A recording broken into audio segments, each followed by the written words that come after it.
What's up, you guys? So, today I was thinking about how one of the most popular ideas that I hear about is the idea of having flying cars.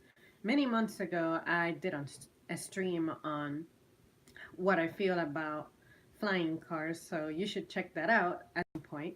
But when it comes to living in space, I'm thinking to myself, we barely know how to handle living in our own planet. Why are we trying to go inhibit other places? Um, so the idea of living in space for me is not all that intriguing because, first of all, you would need to do so many adjustments. Like this planet, the way it exists, we are able to live in it comfortably without having to think about what are we going to do for food? What are we going to do for oxygen? What are we going to do for water?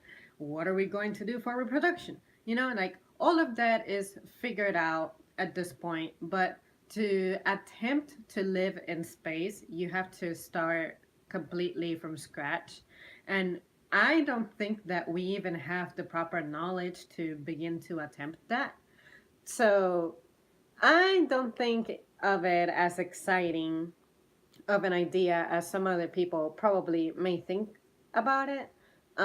It doesn't excite me in any way, honestly, because I feel like when you dwell on space from a fictitious standpoint, it's very easy to be fascinated by it. Like when we see it on movies, when we imagine how far our technology could go in real life for us to accomplish that. But in reality, I just see more issues with that more than anything. And like I said in my flying cars stream a long time ago, we do not even know how to handle driving on the ground. So how are you going to handle flying cars? So same thing with living in this planet. We can barely handle living in this planet. For some reason, we have made it overly complicated. What makes us think that we can handle living in space? So honestly, I guess I should also specify space could be either living on another planet or coming up with some kind of station where we can all just be in orbit somehow. And honestly, it's just too much to figure out. Why complicate things? Especially if there is no need to. I guess it is concerning that, according to I don't know whom, we're running out of food. Like, there is a crisis when it comes to food and whatnot. And it makes sense because there's a lot of us and there's only so many resources. But then imagine trying to farm in space. How would that even work? And if you have emergencies, how would we attend those? And it's just too much to think about. And of course, it's not something that I can see happening in my lifetime, or let alone the lifetimes of the next, I don't know, 500 years or so. But then again, technology has advanced frighteningly rapidly. So maybe this is not as difficult as I'm envisioning it. But honestly, I just am not wild about it. So that's why I cannot even try to contemplate on what would be a positive outcome from this. So, no, I am not excited about the idea of moving to space. And honestly, I don't want to say I hope it doesn't happen, but if it's going to bring more challenges and than not than humanity can handle, then why mess with that? So anyways, let me see what you guys are saying. If my phone will allow it, which for some reason it's not showing me comments. Huh, that's weird. Okay, there we go. We could terraform Mars to be livable in about 200 years with current technology. It's more preservation of species and a cataclysmic event as well as resource expansion. The thing about space civilizations in fiction is all the hard work is done already. Exactly. It's like what I was saying a few seconds ago about how when you, it's also like I mentioned a while ago about how people don't understand that this stuff, the way that we see our environment and the planet, it's not how it's been since forever.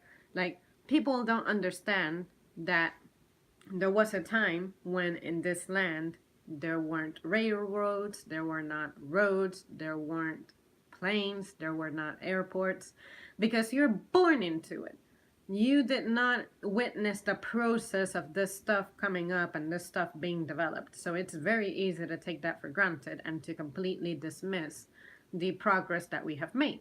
But when it comes to space stuff, it's like, if it were to begin right now, we would not really witness its fina- finale, and then just, I don't know, it's, I cannot see it working. I just cannot see it working. And you make a very good point about all the hard work being done already when it comes to movies. Movies don't have to explain how they made that possible. It's like, you have this idea for a story and you start writing it down, you start shooting it, you start doing your CGI and stuff. But what would space technology look like in real life? You know, I do not expect for it to be all Star Warsy and stuff, and like Star Trek and stuff. It has to be something that's actually a real thing, something that exists. And how can we even attempt to implement technologies from a fictional world into real life? See what I mean? So, just what would a space car look like? What would a space house look like, realistically?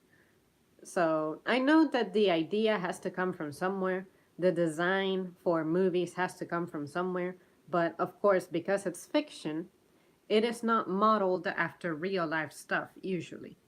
So, yeah, I don't know. It doesn't excite me. Star Trek underrated some of the real scientific technology we have. And also think about laws as well. We would need to come up with a new set of rules for governing space. And in addition, how would the culture of space be? Sometimes what impacts a culture is people's environment. Let's think about some of our ancestors. They went to their backyard for everything that they needed. So in space, what would be your inspiration? What would you find as your source of guidance? Like, sometimes when you are out and about, let's say that you're walking through a forest and there's usually birds singing, but on one particular morning you go and the birds are not singing. Nature is telling you that something is happening there. Either there is a predator of some sort, there could be a snake that's, doing away with the birds or something, or there could be something lurking in the environment, and you can pick up on that from the behavior of animals. So, what goes on in space that humans can look and be like, from that, I can improve my own behavior. See what I mean? So, human psychology itself, I'm sure, will experience some kind of effect. Like when people moved from places to places, it's like if you move from a desert climate into, let's say, a more tropical one, of course, the difference you're going to experience is more humidity, more storms, stuff like that. That may come as a shock for the person who comes from the desert. So when you go to space, what's going to be the shocking aspect of space? And a lot of songs, a lot of history has been affected by stuff in the environment. So, say some storms inspired certain works, even certain works of art. So, I know that we have an idea of what space looks like stars and all that. But what would human culture in space look like? That's what I'm very, that's what I'm curious about. And that may make me say, okay, I can be curious enough about that and interested enough in that to be supporting the idea of living in space. But in the grand scheme of things, what we can perceive from Earth, it's all good. It's all right, you know? Um, but anyways, it's always interesting to speculate. And let's see what else is being said. Why am I having problems scrolling? Oh my gosh. Okay. Think of how radio communication was viewed in when in the 70s. Come now. Think the radical advancement of cellular phones. That was all. Dang it! What is going on? That was all a spin off technology from scientific needs in space. The main issue I can see is appreciation of time. What is adulthood if the time is relatively different? Stars, space debris, Halley's Comet, black holes, the Jetsons, and Lionheart is here. Cool. Well, stars can only do so much for us. Like, you cannot even hang out with them, you cannot even touch them. They can be pretty dangerous. And I know that in our planet there are elements and stuff that are dangerous, but at least we understand what, for the most part, what is harmful and what is not in the planet. But then to explore space as our backyard, you need so much. I can only imagine living in space being particularly expensive. So, if we want to throw politics into the topic, I can imagine that only a handful of people would get to go. And then, how would you determine that living in space is the best thing for you? Would it be, I guess, for the folks who always dreamed of visiting space, like becoming astronauts or something, that I can see as a good opportunity for you to have more possibilities of making your dream come true. So I guess there would be a space university or something. That would be interesting. But I don't know. It's space engineering, space technician, space explorer, space, I don't know. I don't know, space journalism. Yeah, too much to consider. Would be cool to make whoopee with my lady while spinning around in zero gravity in midair. Space is incredibly calm. You can't hear anything because there's nothing for the sound to travel through. It's weird to live permanently in a vacuum. See, sound is one of our senses. It's pretty essential for our manifestation and behavior. How would such a circumstance affect us?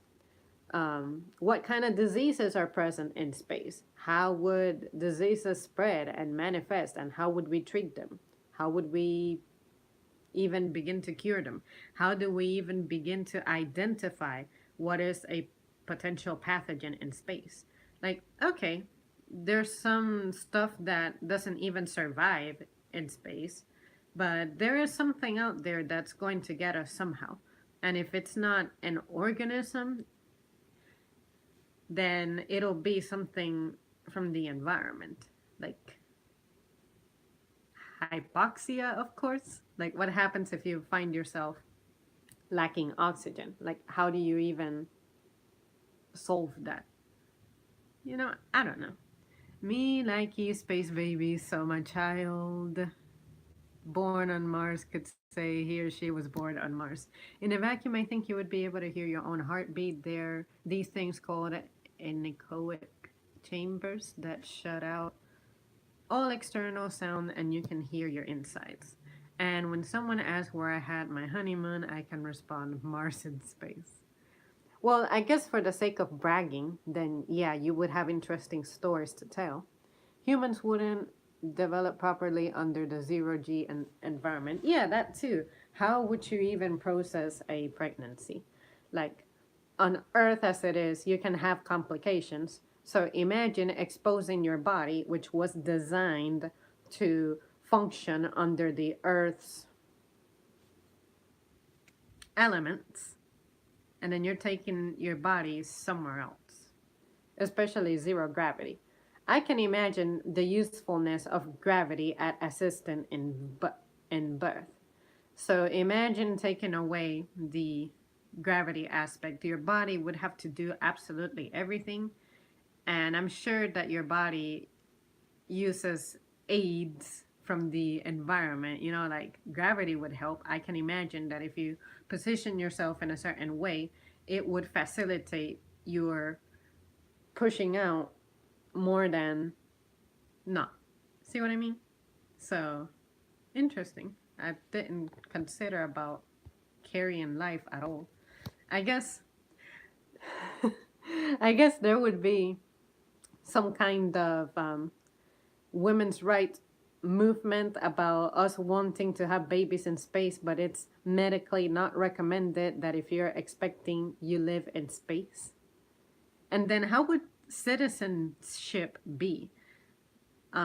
Say that you have a child and your child has a child, and your child and your child's children are born in space. How do you determine citizenship? Like, if you need to return to Earth for whatever reason, which country can claim you? You might say, oh, that's easy, whatever the grandparents or parents' origin was. And I'm like, nah, I feel like there's going to be more politics surrounding that. Because what would happen if you are an illegitimate child? Like, let's say that you are from one nation and your parent is from another nation. You guys have a baby, but you never married, and then that child has children. Like, how would they even begin to identify? And we cannot just bar someone from returning to Earth, especially if you're a human, because you have a right to your original planet. You were not consulted by your parents at the time of your conception to determine whether or not you would be cool to be born in space, possibly without an identification. It's kind of weird to think about it when you put your mind on a political gear. So, yeah. They would have an incredibly weak skeleton and more muscular structure. If you see what's going on Earth with stupid human, then it's no wonder many people want to leave for Mars or a moon colony. I think Lionheart is my favorite subscriber I have. He's my best chat room texting buddy ever. When Lionheart is not in here, my chat room, I feel sad, but whatever I see him appear, I feel great. Oh, thank you, Zamarie. That was so sweet and kind for you to say about me. Let's see if she falls for it. Well, I guess I did because I did read it out loud. But, but anyways, yeah, you guys, that's immediately all that I can think of that comes to mind when I think about the possibility of living in space. Does it sound cool in theory? Yes. I'm not going to sit here and deny it, but when it comes to practicality, and I think about how frightening the world is already, then nah, I don't see it as appealing. Zemri kind of feels like she was born in space and know what I mean? Nah. Well, I guess when it comes to finding places where I find relatable people, then yeah, I feel like I'm an alien, because sometimes I feel like out of a crowd, my opinion tends to be the least popular. Or out of a group of people, I'm the only person whose values are kind of different. Like, people's focus are not the same. So, like, when I think about it, from all of my coworkers, I'm the only one who has never been to college. I'm the only one who, let's see, hasn't traveled overseas that I can think of. Yeah, I think I'm the only one who's never been anywhere out of the country. And so, yeah, I know that that stuff is petty and minimal, but when I think about it, I don't have any interesting stories to tell when it comes to having traveled outside of my hometown. See what I mean? So, and when it comes to dating, I guess people's focuses are different. Like, Some people may be looking for someone who's financially stable. I'm just looking for someone who respects me and wants me and cares about me. Um, and then other people look at it as a business move, which I get it. There's society has implemented stuff to where when you sign some paper, you are bound to some things. And some people find that important. I don't. So, see what I mean? That makes me feel kind of alienistic. It's like, when can I meet a crowd that's totally cool from start to finish with exactly how I am? And we can discuss this because we can relate. It took me having this channel to find that. So, I guess all of us in here are aliens. But, anyways, that was a random rambling. Your opinion on tiny houses. When it comes to tiny houses, I've never been in one. I've never lived in one. But I feel like I could handle them as a temporary residence if I am a single person. But if I had children or a spouse, then I can see how that would become particularly challenging and frustrating to some extent. Because I really do enjoy having space. See what I mean? So being in a tiny house, it's like I feel like it's pushing it, like for me. But I don't need a big home because like big houses just scare me. I just need something that I can feel space and I can breathe and I can move around. But a tiny house, it stresses me out, probably because tight spaces do that to me. So I'm okay in a car, I'm okay in a plane, but in a crowd of in a crowd, I do not handle that well. So I feel like as much time as I spend at home sometimes, I need to have space. I need to feel the air ventilating, and I feel like in a tiny house I couldn't do it. And I also like to have stuff, even if I don't use most of it. Like, I like to have a room with the stuff that I have here for entertainment. Like, I have my keyboard, I have my books, I have stuff for drawing. Um, so, in a tiny house, having all the things that I enjoy would be a tight situation. And I wouldn't find that inspiring. I could not imagine myself drawing in a place where I'm cluttered. I like to be on the floor, have it cleared, and focus.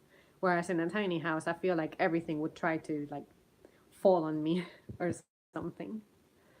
Let's see. Now that we marry an alien, she would have to be somewhat human looking. Yeah, because you need to be compatible with your mate so that you can reproduce if that's in your marriage agenda. You know what I'm saying? Um, let's see. Where did I leave off? I'm having trouble going through the comments for some reason. No more than 3 movies. That's my. It was one sci-fi show on TV. Only lasted for a little bit. Where this one dude was in space. He was traveling with two aliens to look human, but they were blue skinned. That's hot. A tiny house in the woods. Oh my goodness! A tiny house in the woods. That would be. Again, I could do it as a temporary residence. Like, say that I decided to book a trip to a mountains or the woods or something, and then a tiny house was like my place to stay. Cool, I could handle that. But don't tiny houses not have utilities? I hope they have utilities. Because if they don't have utilities like running water and all that, I can't do it. You know, I cannot imagine myself having to recur to methods of the old days to be able to sustain myself. I know a guy actually who lives in a tiny house and he does a lot of composting. And I have no idea how to do that. And honestly, I saw him wearing the same thing every single day of my life. And I do not have exactly a modestly sized closet. Like, I have the stuff that I can see, I have to consider that I have winter clothes as well. I'm pretty sure this is how everyone is. You have your summer clothes and you have your winter clothes. So imagine me trying to store all that in a tiny house. I guess besides the tiny house, I would have to consider investing on a storage.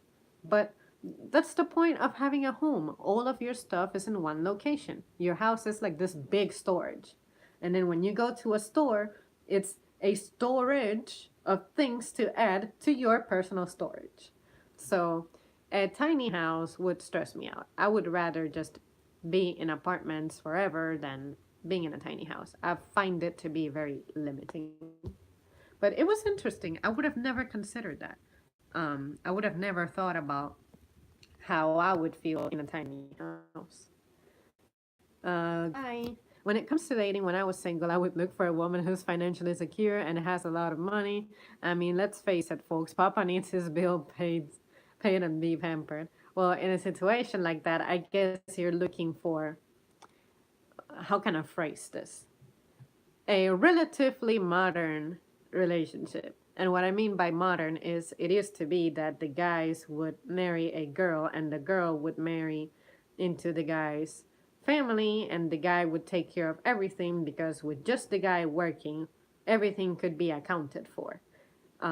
But nowadays, it's encouraged that the women also have their own personal careers and jobs because A, life is expensive for the average person, and B, it's just the right thing to do. Why would you want to be staying at home doing nothing?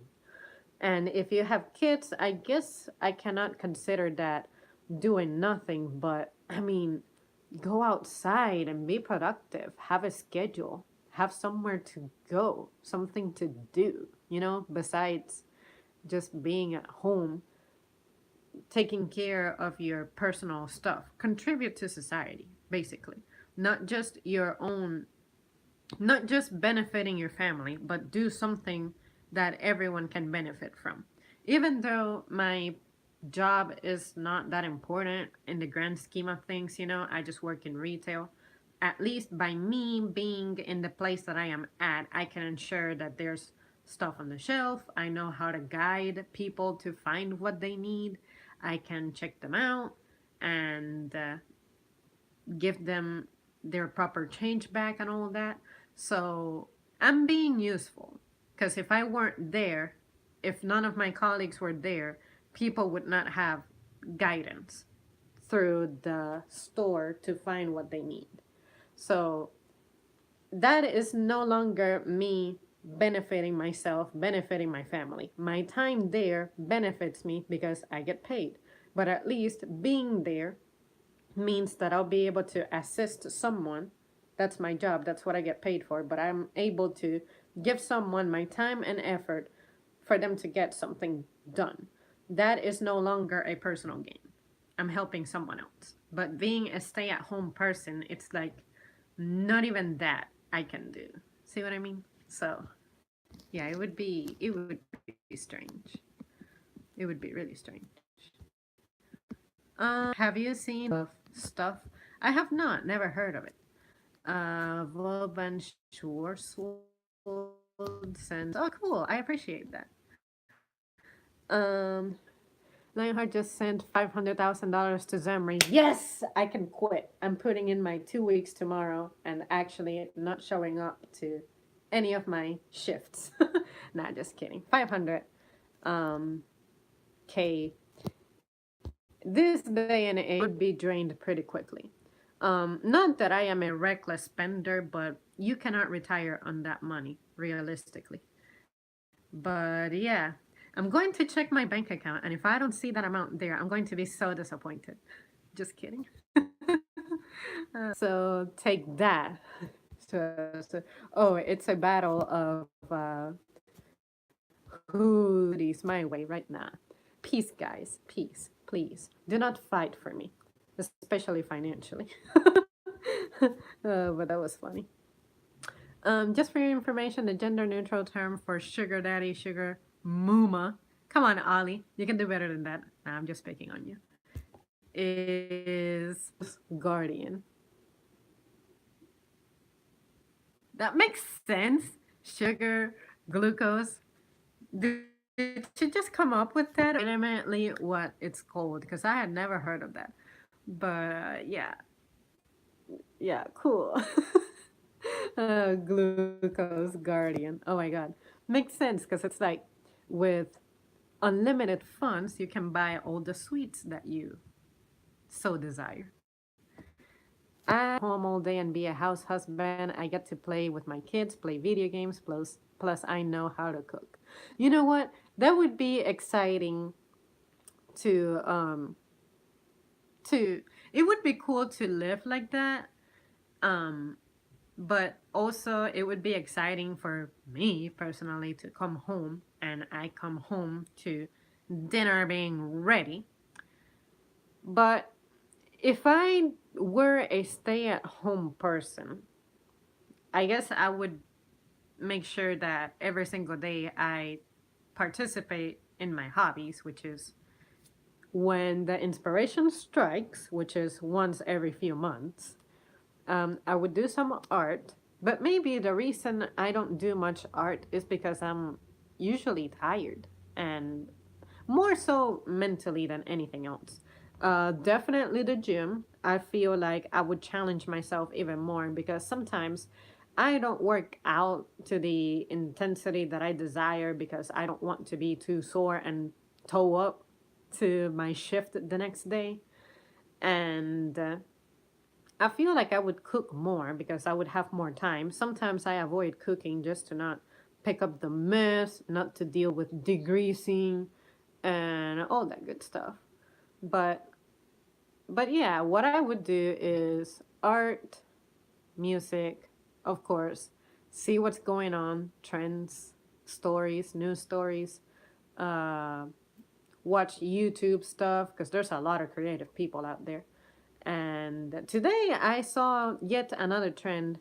Between yesterday and today, I saw trends of artists that were being like showcased on Twitter, and it was impressive. I'm usually someone very, very, very hard to impress, but one of them was a pen artist. Like her level of detail was just mind blowing. And today I saw a guy who could draw. They called it hyper realistic art. That's the second time I ever see or hear or such a thing, of such a thing. And honestly, his drawings look so much better than what a printer could do. So I feel like seeing stuff like that would inspire me to take the time to practice more because that way my mind is focusing on developing that skill as opposed to I had a stressful day at work, I am tired, and I need to go in the next day and I have a crazy 8-hour shift doing something completely monotonous. And you see, having that time for myself, it would be so much better. Because anytime I would take time off from work, I would get so much done during that week that I was off.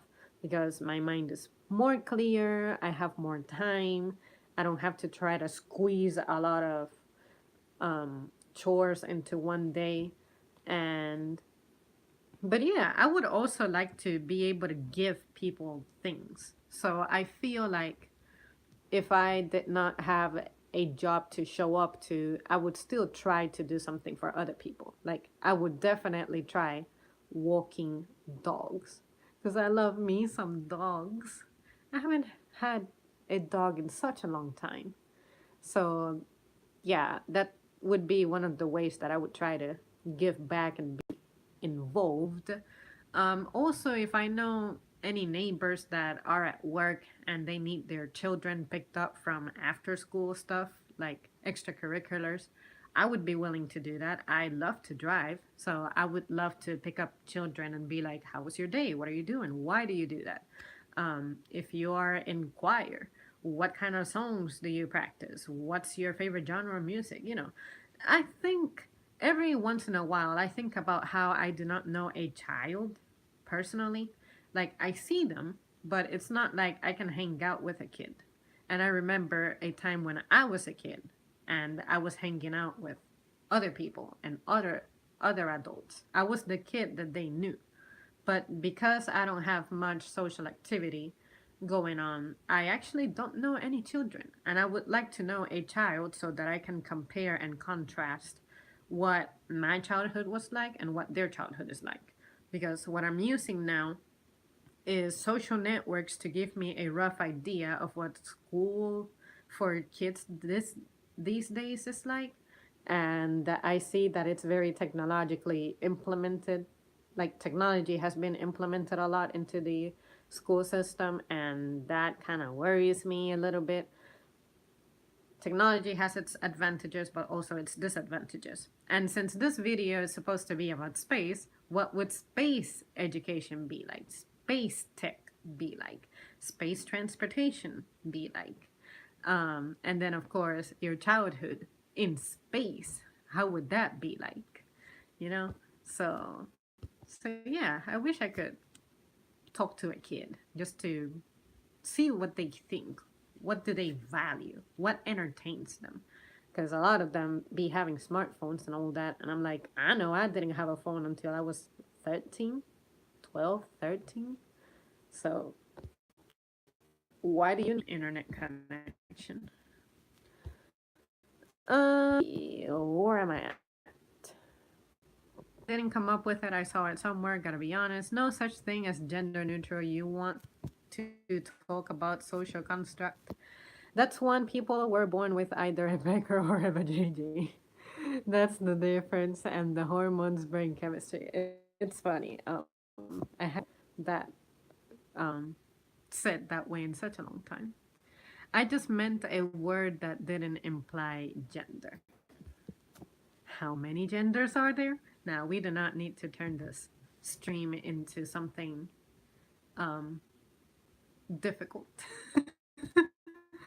2 to 3% of the population was born with a defect called hermaphrodite. The entire social and science construction of gender should not revolve around that. You know what? True.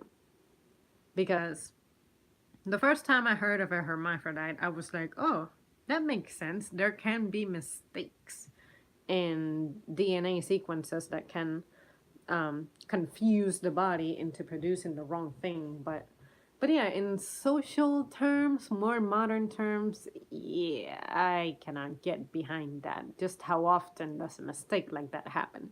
Because if that is happening very often, then there is something alarming going on in the environment, and human development would definitely be super affected by now. So I don't think it's a thing that's as popular as the media leads us to believe. Since there is no example in any situation where out of the entire populace of only 2 or 3% of the population differs from the norm, and hence that's considered to be standard of populace. Freedom to have your hobbies in a relationship is a must for me. Oh, absolutely. It's like I've said before, somewhere in another stream. I don't see the point of you being involved with someone who professes their love to you when you're like when they meet you and they claim to have fallen for you for the way you are, and then the moment they have you like for real and good, they try to change you. Um, I think that's weird. It's very, very weird for me. To me, that's controlling. It's someone trying to be controlling. And that is not cool. There is no way that a relationship can survive when a person no longer can be themselves. Let's see. Also, medically speaking, a doctor has to know what gender you are. Drugs and medical procedures have different side effects depending on what gender you are. It could be harmful otherwise. Bruce Jenner is just a man in a dress. Yeah, when it comes to that, especially with hormone treatment, there are times in which a doctor may say that you may need to have hormones, and I'm like, why? Um, when my mother had her surgery last year, they were mentioning something about that, and I'm like, Mom, I don't know how I feel about that, but in the event that you decide to accept that, be prepared to have your voice deepen and for hair to appear in places that they're not supposed to. And yeah, it's going to be very psychologically trying. And yeah, because when you're when you ingest the wrong stuff, it alters your hormones, I think, before anything else. And that's why people end up looking and sounding all kinds of weird. And it's because you're altering the chemistry that your body is supposed to follow. So, yeah, always be careful you're putting in your body. What of Bruce Jenner? I'm not even gonna sit here and lie. When he did what he did, I thought it was odd because I'm like, you are a man. Why are you trying to not be a man? And when people of, oh, I have always felt like I am if you're a man and you feel different, you say, I have always felt that I'm a female and this and that. To me, that just doesn't make sense to me because I like to think of nature as mostly perfect. And what I mean by that is if you developed as a male, then you will manifest as one. The behaviors that are usually attributed and associated with men, they will be there innately. So when I have someone try to tell me that it's something normal, that people may feel different, I'm not very comfortable with that because I don't understand it. I cannot understand it because I feel like it goes against logic. So I'm not trying to be rude or disrespectful to the group of people who do identify themselves as that, but what I do have a degree of discomfort with is when it's shown as you have to accept this as true. And what we are saying is that this is correct and this is normal. It's normal that a lot of us are feeling this way now. I'm like, it's okay for it to show up every once in a while, but for it to become a norm, I cannot get behind that. See what I mean? So of course, I'll tolerate whatever anyone does because it's not affecting my life. Other people's decisions when it comes to that, it doesn't neither benefit nor harm my life. But I think it's odd that you're trying to go against what, let's say, science has proven. So because think about it, it's like if I see a guy and I find myself attracted to them, it's like I'm supposed to not make an approach on this guy because he may prefer that I use the she pronoun with him. Like, what? No, you are a male. And I know that you are a male, and I know that I'm going to be attracted to you for being a male because I am designed to be attracted to a male so that I can reproduce. So to me it's kind of weird that someone out there may say, oh, when you go on a blind date and you get someone who looks kind of feminine, you need to be okay with that. And I'm like, no, because I have my standards, I have my expectations, I know what I'm looking for. So do not try to convince me that I have to accept what I'm being given. I am looking for a man, not someone who's in the process of becoming one. See what I mean? I don't know. I guess this deserves to be its own stream. I guess it's overdue that I put my opinion out there on it. But again, I can tolerate it. Can I understand it? No. But the folks who have that situation in their lives, it's like, okay, you do you, but I think it's odd that the way that I perceive the world and that it has been the tradition and the norm, we're trying to change that. And I'm not cool with that. I feel like it's bringing up problems that society used to not have, and now we're trying to address, and it's just not cool. Talking to a man who was born with male genitalia but outwardly appearing to be a woman, and me accidentally mistaking him as a woman, that's something called deception. Exactly. So when someone experiences deception, you get mad because deception is you are being lied to. No one wants to be lied to when you're taking the step of being intimate with someone. You know, I would be mad if, say, I'm with a guy and all of a sudden I discover that he's completely unlike what I thought, you know? So, of course, I'm going to be mad because I spent all that time, all that effort, and sorry, but I am looking for a man, not a girl. So, so just no, please. Just always be upfront, and especially on blind dates. Don't present yourself as what the person is looking for and then you turn out to be different and then expect for the person to be cool with that. No, you lied. It's not cool. So let's respect that.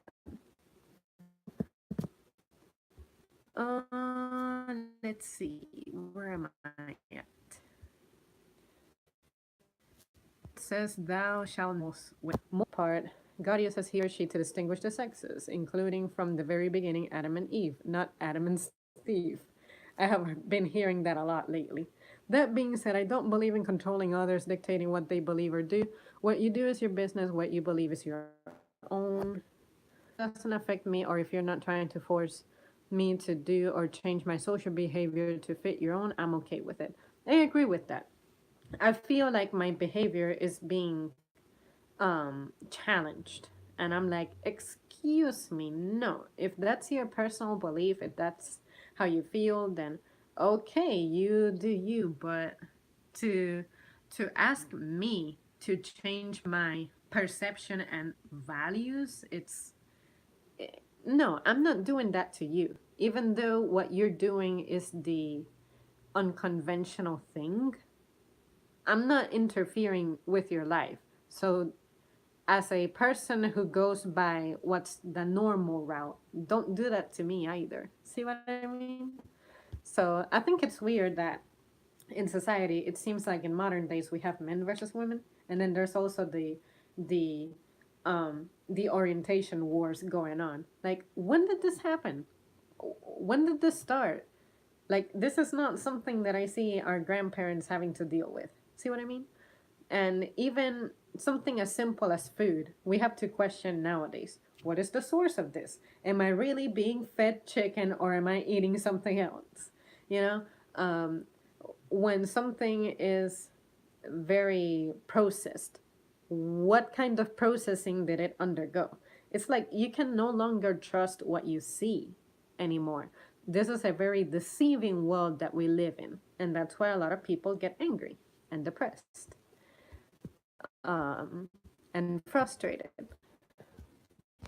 Let's see, where am I at? La, la, la, la, la, la.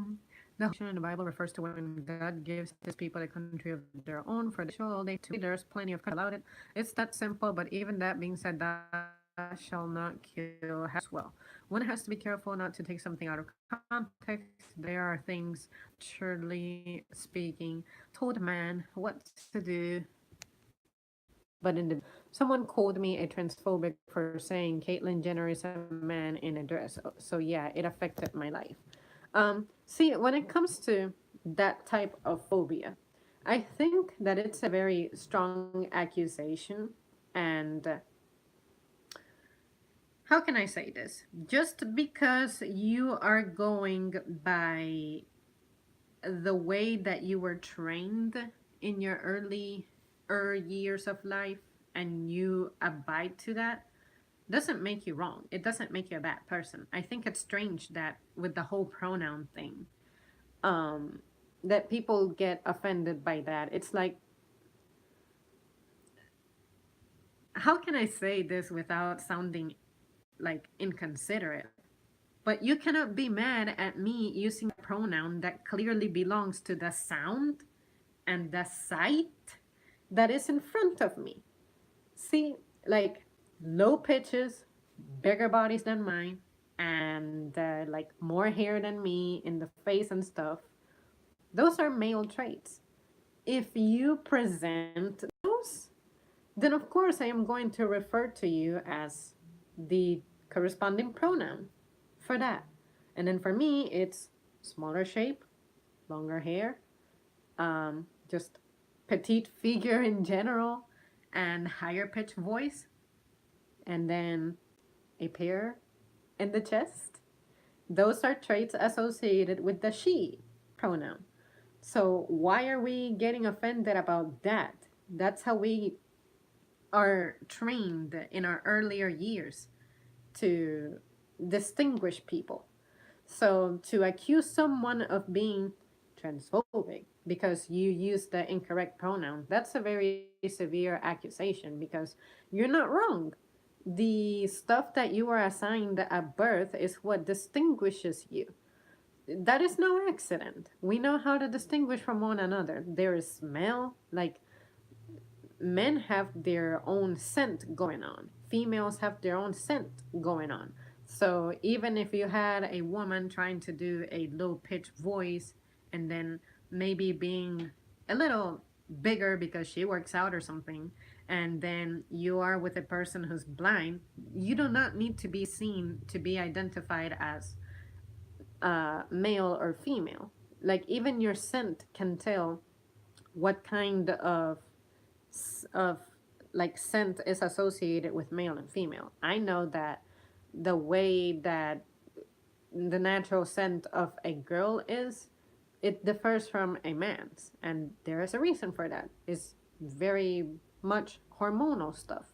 So I guess I'm sorry that on a medical level we determined that, but it's not wrong. If we were to get, what can I say? Let's say that someone who is a, okay, someone originally born male and they are beginning to transition. Let's say that somehow a female gets involved with them. You have the possibility of getting pregnant. You have the possibility of getting this girl pregnant because originally you are, but you cannot, who has nothing to do with that stuff, to be cool with that because they don't experience it like you do. They do not perceive it like you do.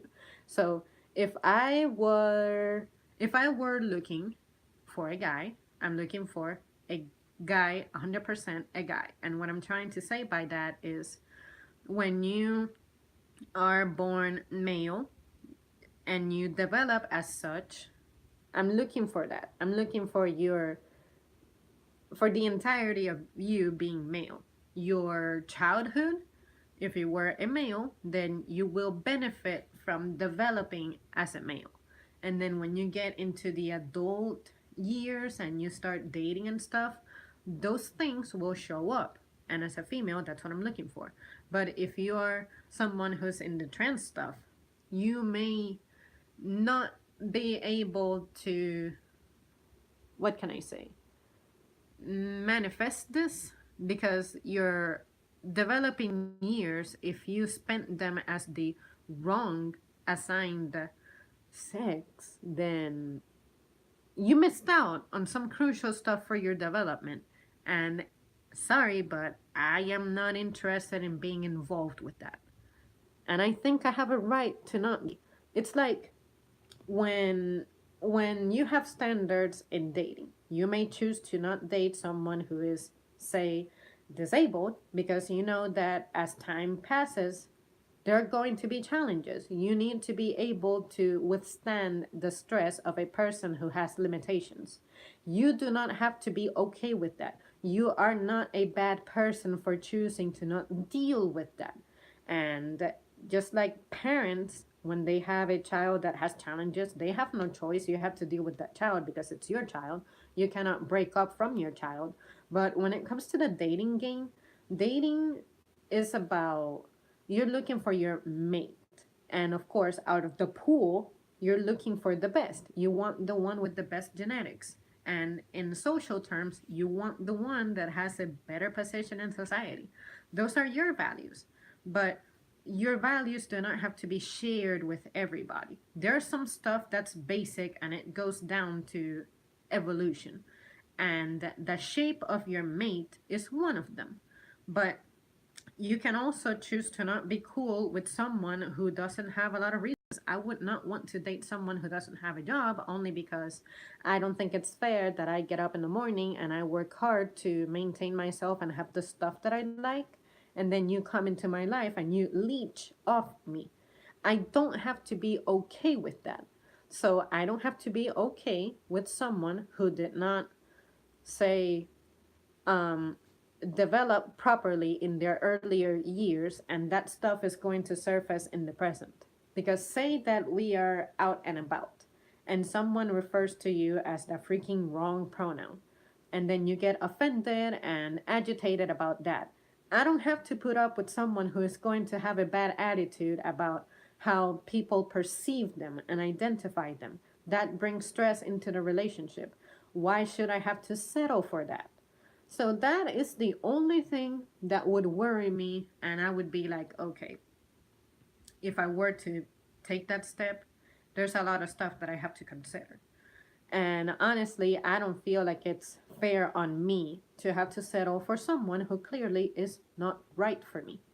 So that's why I'm saying I'm looking for a man in every sense of the word. And not only that, but how well does this stuff work when you transition? Has it been absolutely proven that the the change doesn't have any adverse effects?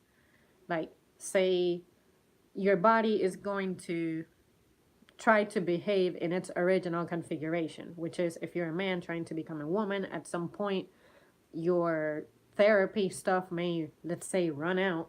So you will need to constantly be going to the doctor for this stuff, you know? Why should I be okay with someone who's going to be stuck in the hospital forever or at the doctor's office forever? To me, that seems like an expense that I'm not cool with, you know? So things like that. When it comes to dating, I would be intolerant of that, but it doesn't make the trans person a bad person at all. I don't want for it to look that way. It's just that I have concerns, I have standards, I have values, and unfortunately, that aspect ignores that. And to me, that's important. So let me see. Where did I leave off? La da la da la da la da la da la da.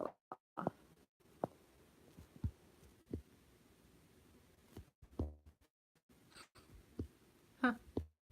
I really fell behind because I kept talking and talking. I'm getting close. I'm getting close. I'm getting close. Okay. An example of this, the instructions in Coma in the first book of Saul, the book of was ruled by law, not by monarch, I guess. It would be breaking the first commandment of Exodus 20. Excuse me, not Solomon, Samuel. I made an error. Okay, that's what it was.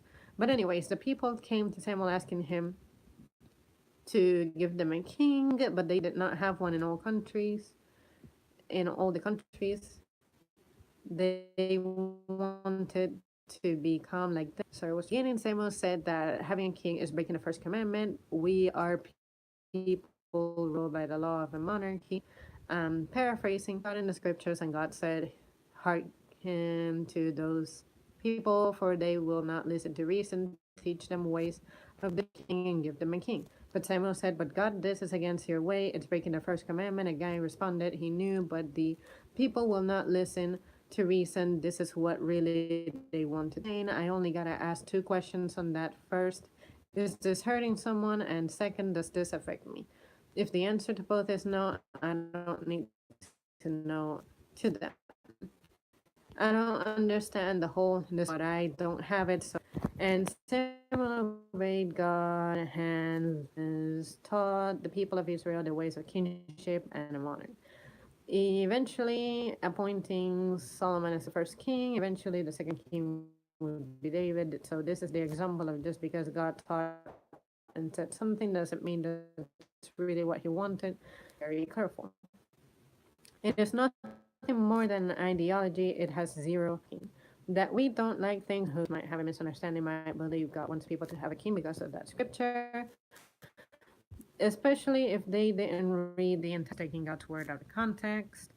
So let me go back to the whole homosexual thing and stoning them out, because in the beginning God is against murder and it's not for self-defense. On a DNA level, Jenner is a man.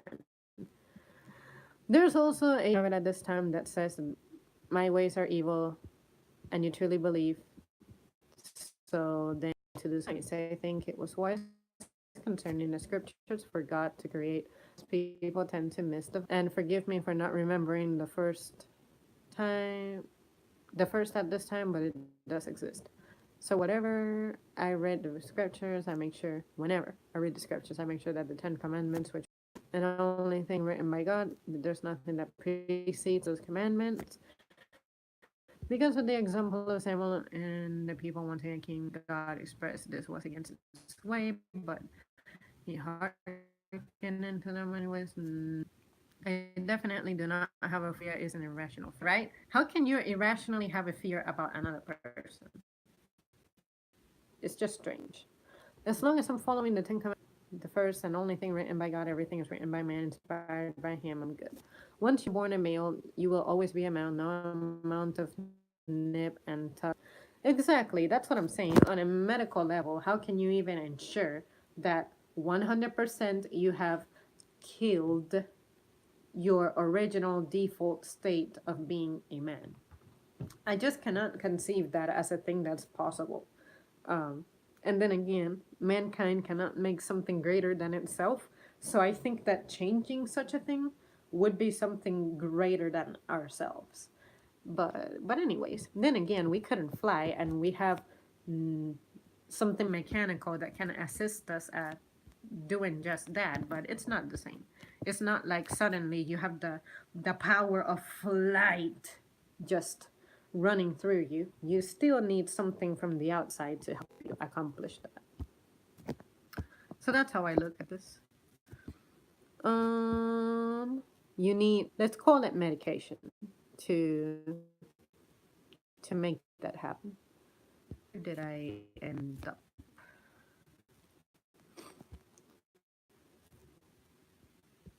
Shall honor me. Do not worship any graven image of anything on earth, at sea, and air.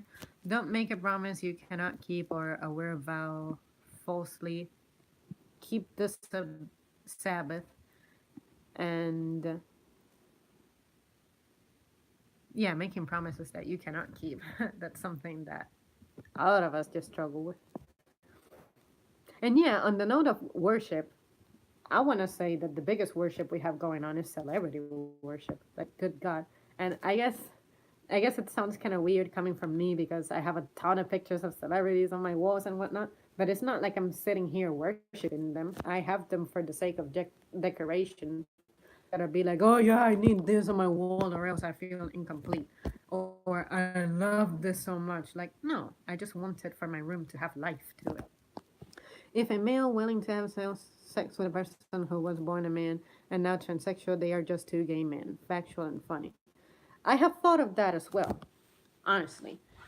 Because sometimes I think, okay, if there is a trans woman and suddenly they have a girlfriend, I do not look at that as a same sex relationship, even though the trans woman is that feeling that way. Because I'm like, no, what's flowing within you is male stuff. So you're in a straight relationship, actually. And that's the thing that people, of course, will take offense to that because in their mind, they are convinced that they are this other being. And I'm like, sorry, but no, that's not how it works. And when stuff was defined, when words were given their definition, that's the stuff they had in mind. It's like two of the same equals homo. That's what the word homo means. And then different means hetero. You guys on the genetic level are compatible because you are hetero. You would be able to conceive. You can be trans all that you want, but you can still end up conceiving. So that's why I'm saying um, I cannot understand and reshape my mind into seeing things the way that the modern SJW, let's call it that, wants me to. Let's see. Where am I? And this is one of those that's just difficult for me because I like to please, be tolerant, respect them for who they are and what they are. But when it comes to this, it's kind of going against what I consider my logic and intellect, and it's kind of offensive to me that I am someone is trying to convince me that I am wrong when the evidence is clear. You know, honor your parents. Do not kill unless it's self-defense. Don't commit adultery.